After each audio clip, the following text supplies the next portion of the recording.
Oi, boa tarde. Aqui é a aluna Gabriela Moreski Rojas. Eu estou fazendo esse vídeo para poder fazer uma reposição das aulas que eu perdi. Foi solicitado que eu fizesse uma apresentação de 2 artigos. O artigo original é da International Association of Dental Traumatology, que fez uma pesquisa, né, um conjunto de informações sobre como lidar com traumatologia na pediatria. E o outro é um artigo em português que se refere também a esse artigo principal, né, que foi uma reunião que juntou várias informações e que visa quase que não determinar um protocolo, mas assim, a forma que a gente pode mais atual, que está mais em consonância com a literatura sobre como que a gente tem que proceder no caso de trauma infantil, né, pediátrico. Então, bom, esse foi um conjunto atualizado de orientações com base na revisão de literatura atual, utilizando várias bases de dados, Embase, Medline, PubMed, desde 1996 até 2011. Bem como periódicos como Dental Traumatology, de 2000 a 2011. Enfim, foi uma pesquisa bem extensa.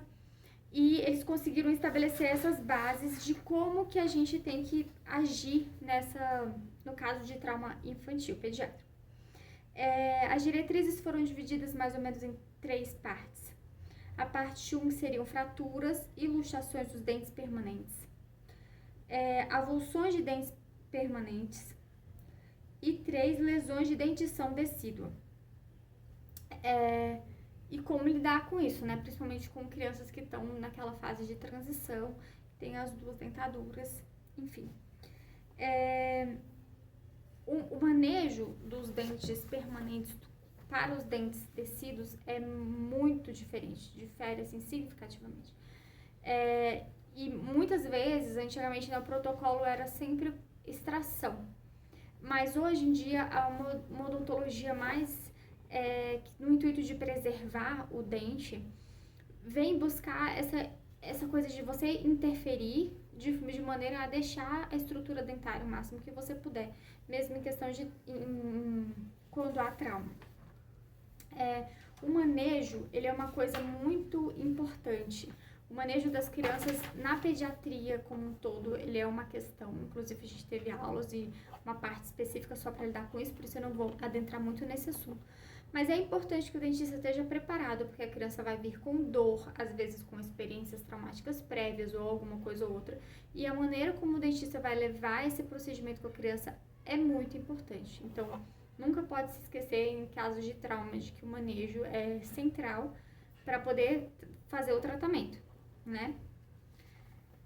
Então, existe a necessidade de fazer o diagnóstico correto, entrar em contato com os pais de maneira correta, adequada e tentar ver, porque a maioria das lesões, nesse caso, elas podem se curar espontaneamente. Então, é necessário você ver a necessidade de intervenção ou não. Isso vai depender do diagnóstico correto, né? Então, as diretrizes para a parte clínica, né? Existem várias formas, a questão do manejo, como eu falei. Uma coisa que eu achei muito importante que foi citada no artigo é a possibilidade de abuso infantil, que tem que ser considerada sempre que se avaliar crianças inferiores a 5 anos de idade com trauma intrabucal, afetando lábios, língua, palato ou lesões dentárias severas. Então, é importante o dentista também estar atento a isso. Né, às vezes levantar aquela red flag de ver se talvez tenha necessidade de entrar em contato com alguma autoridade, tentar ter essa sensibilidade de fazer essa avaliação. Crianças menores de 5 anos que têm esse tipo de trauma na boca. Os exames radiográficos, eles são sempre uma ferramenta para ajudar no nosso diagnóstico. E a maioria dos dentistas usa com grande frequência, e em caso de traumas isso não é diferente, é um exame muito fácil. Porém, para crianças pode ter uma questão do manejo, para crianças com trauma, ainda uma questão maior. Então tem que ser avaliado que tipo de radiografia vai poder ser retirada na questão do trauma, se tem acesso ou não tem acesso, a abertura da criança e toda essa questão.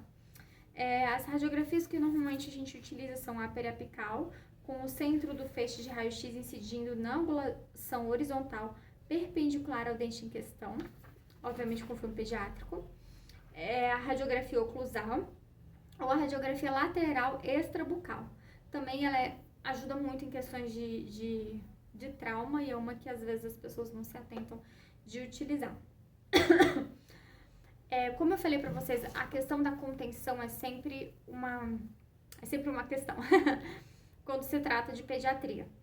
Então, a contenção, ela apenas vai ser utilizada para fraturas ósseas alveolares e fraturas radiculares intraalveolares, né? Contenção para você manter o dentezinho no lugar. A utilização de antibióticos, ela não é recomendada pela lesão em si. Mas, como a lesão muitas vezes vem associada de lesão em tecidos moles, e aí então vai ficar a critério do cirurgião dentista se há necessidade ou não de entrar com antibiótico terapia. É bom também ter esse contato com o pediatra da criança e trocar essas informações, porque às vezes pelo trauma em si, no dente, por exemplo, não é necessário a introdução antibiótica, mas nunca vamos deixar de observar essas outras questões, esses outros traumas que podem acontecer e não deixar também acontecer alguma infecção, alguma coisa do tipo por ausência de procedimento. Então, avaliação clínica para além só do dente e lembrar de ter esse contato com o pediatra é muito importante. Teste de sensibilidade e percussão. Teste de sensibilidade e percussão é uma ferramenta muito importante na odontologia, mas no caso das crianças ela não é confiável, porque nem sempre a criança ela vai reagir no dente tecido da mesma maneira que o adulto. Então, ela dá resultados inconsistentes, então não é uma ferramenta a qual a gente pode se apegar e que a gente deve se ater na hora de fazer o nosso diagnóstico. A gente deve ter em mente que são resultados inconsistentes. Descoloração coronária. A descoloração coronária acontece, é comum após luxações. A menos que uma infecção esteja presente, o tratamento endodôntico não é indicado. Então, isso é importante, porque uma das coisas que levantam muitas questões, por exemplo, nos pais, né? Aconteceu a descoloração coronária, vai procurar. O dentista para tentar se informar sobre como proceder. E às vezes o como proceder é não proceder. Às vezes a descoloração coronária acontece, mas a cor do dente volta. Às vezes não volta, mas ele só vai ser necessário o tratamento endodôntico em caso de infecção, principalmente no que se trata de dentes vescidos, porque a gente evita o tratamento endodôntico desnecessário nesse tipo de dente. Então, as instruções ao responsável. É muito importante que o dentista tome um tempo, que tenha esse carinho e esse cuidado de passar as instruções adequadas para os pais e responsáveis. Porque parte dessa higiene bucal adequada é que vai ser responsável pelo processo de reparo. O reparo não vai acontecer se você tiver com uma higiene muito ruim, com a gengiva muito inflamada.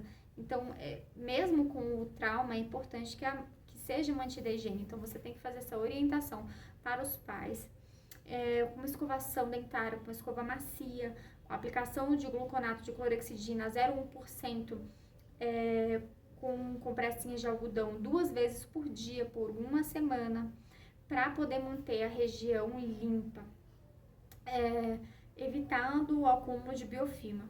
Uma dieta leve por aproximadamente 10 dias, e se a criança utilizar chupeta, mamadeira, eles não são recomendados. Então, uma restrição de chupeta, esse tipo de coisa, porque o dente fraturado pode, com aquele trauma mecânico, não ter o sucesso e o resultado, e ele pode acabar tendo que ser extraído ou não caindo, porque o dente não vai ter fixação se ele ficar com aquele trauma mecânico da chupeta todo o tempo, que é uma coisa que pode gerar muitos problemas, né?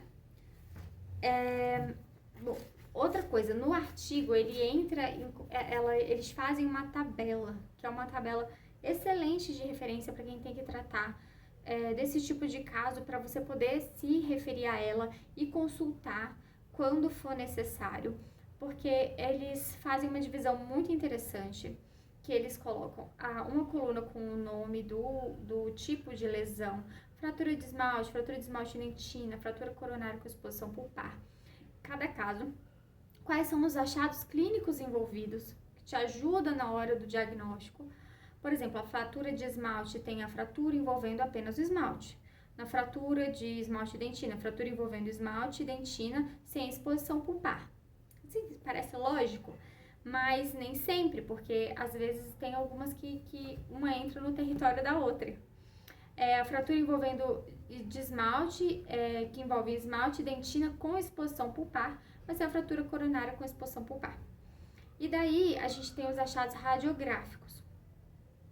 No caso, por exemplo, de só uma fratura de esmalte, você não tem nenhum achado radiográfico, nenhuma anormalidade.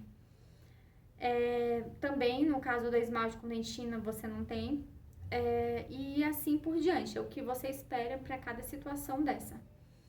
Aqui nessa tabela também, que tem no artigo original e que foi feita, meio que traduzida para o português também, temos aqui o tratamento.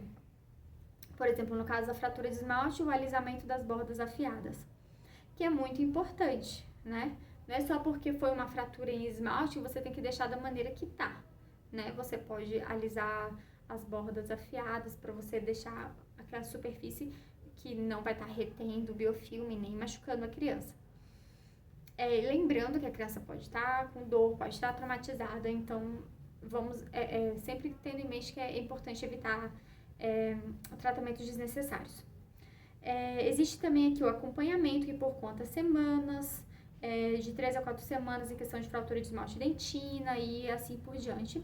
Os prognósticos favoráveis e os desfavoráveis. Na tabela do artigo original, eles entram muito no mérito de todas as possíveis situações. Na tabela traduzida, não.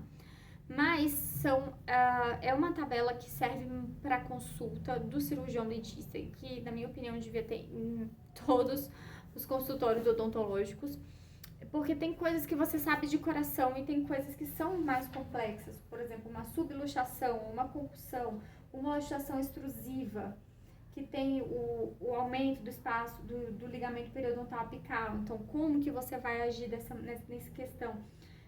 Qual é o acompanhamento? Antigamente era extração, extração ou não? A gente vai colocar em que situações que a gente age de uma maneira ou de outra. E, então, esse artigo e essa iniciativa de poder estabelecer esses guidelines é muito importante. Eu não vou entrar no mérito porque o meu vídeo deve ser um vídeo curto. Obrigada, professoras. Eu espero que tenha atendido a expectativa de vocês. E é isso. Boa tarde.